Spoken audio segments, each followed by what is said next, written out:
अनि आयो हजुरहरू सबै सन्चै हुनुहुन्छ होला, म पनि सन्चै छु। हामी चाहिँ आज यति राम्री भएर कहाँ जान लाग्यो कि भन्ने सोच्नु होला होइन।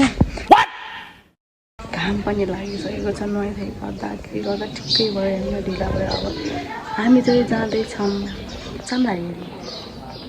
हजुरलाई देखाउँछु भने त बिहानको चन्द्रगिरीको भ्यू कस्तो हुन्छ भनेर। ल अब त्यही गएर भेटौँला।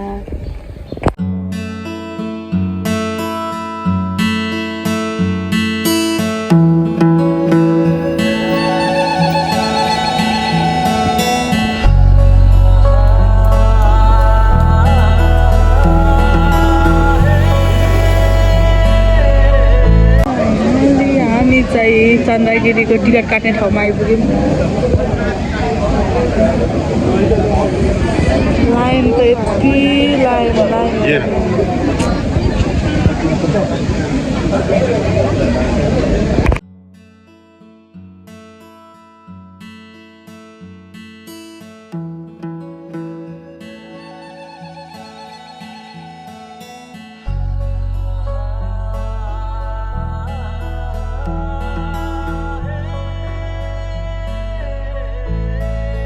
फाइनल्ली चन्द्रगिरीको टिकट पनि आयो। माथि मन्दिर घुम्न जाने हामी चाहिँ यहाँबाट जान्छौँ सट्ट लगाएर केबल कार चढ्नलाई। त्यहाँ जान्छौँ, त्यहाँबाट चाहिँ केबल कार चढ्छौँ।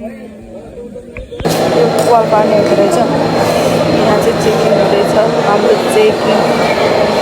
फेरि यहाँ चेक गरेर पुरा लाइन लामो लाइन। मलाई मात्रै हो कि चिसो भएको, यस्तो सबैलाई चिसो छ हो यहाँको भिड लागेर। हामी चाहिँ बिचमा छौँ, हामी चाहिँ बिचमा।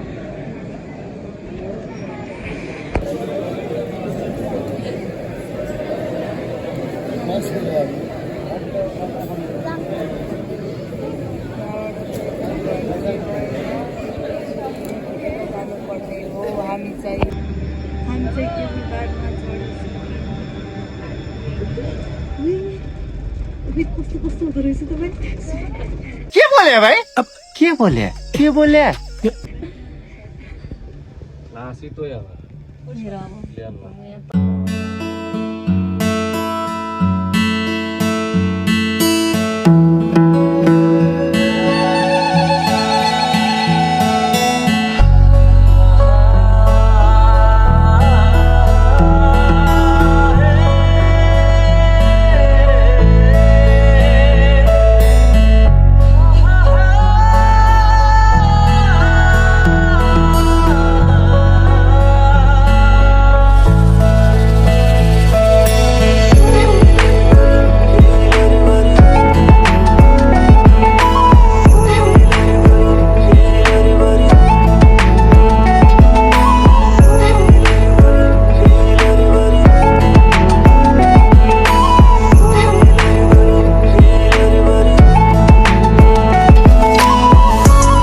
यहाँको सिन चाहिँ यस्तो छ, हेर्नुहोस् खाइलाग्दो दामी दामी केबल कार आउने जाने गरिरहन्छ। यहाँ चाहिँ हामी चाहिँ माथि पुगिसक्यौँ।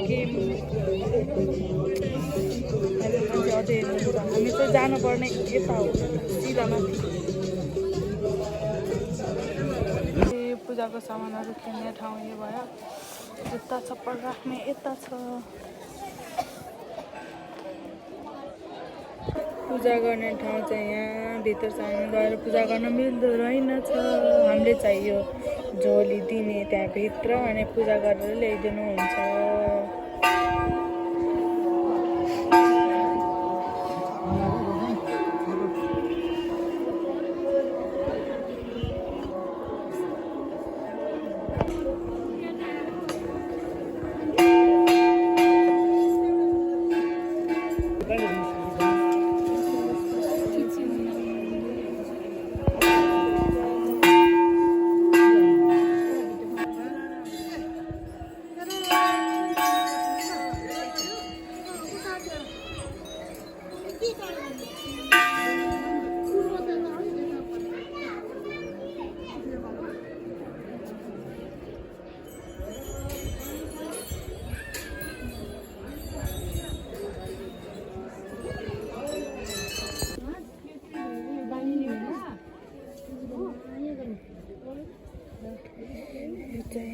नरिवल फोड्ने ठाउँ।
कस्तो मान्यता छ भने जस्तै अब यहाँ चापी लगाएपछि मागेको पुग्छ अरे क्या। अनि त्यही भएर चापीमा आफूलाई के मन लाग्छ, आफूले के हुन्छ आफ्नो भाकल त्यो चाहिँ लेखेर यहाँ चापी लगाएपछि पुरा हुन्छ अरे क्या। त्यही भएर म पनि चापी लगाउँदैछु।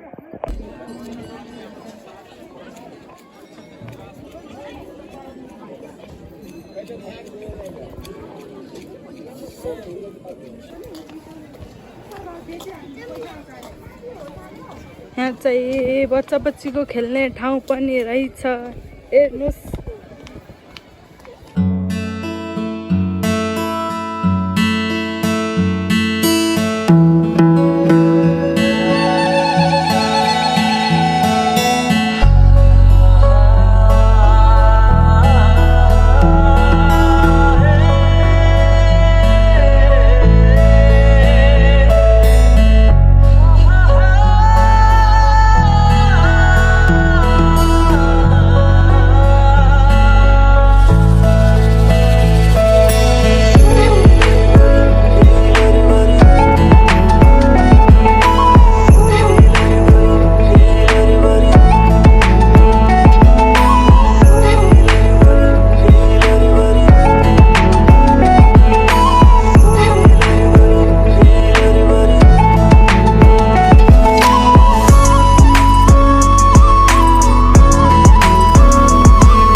यात्रा यहीँ समाप्त भएको छ।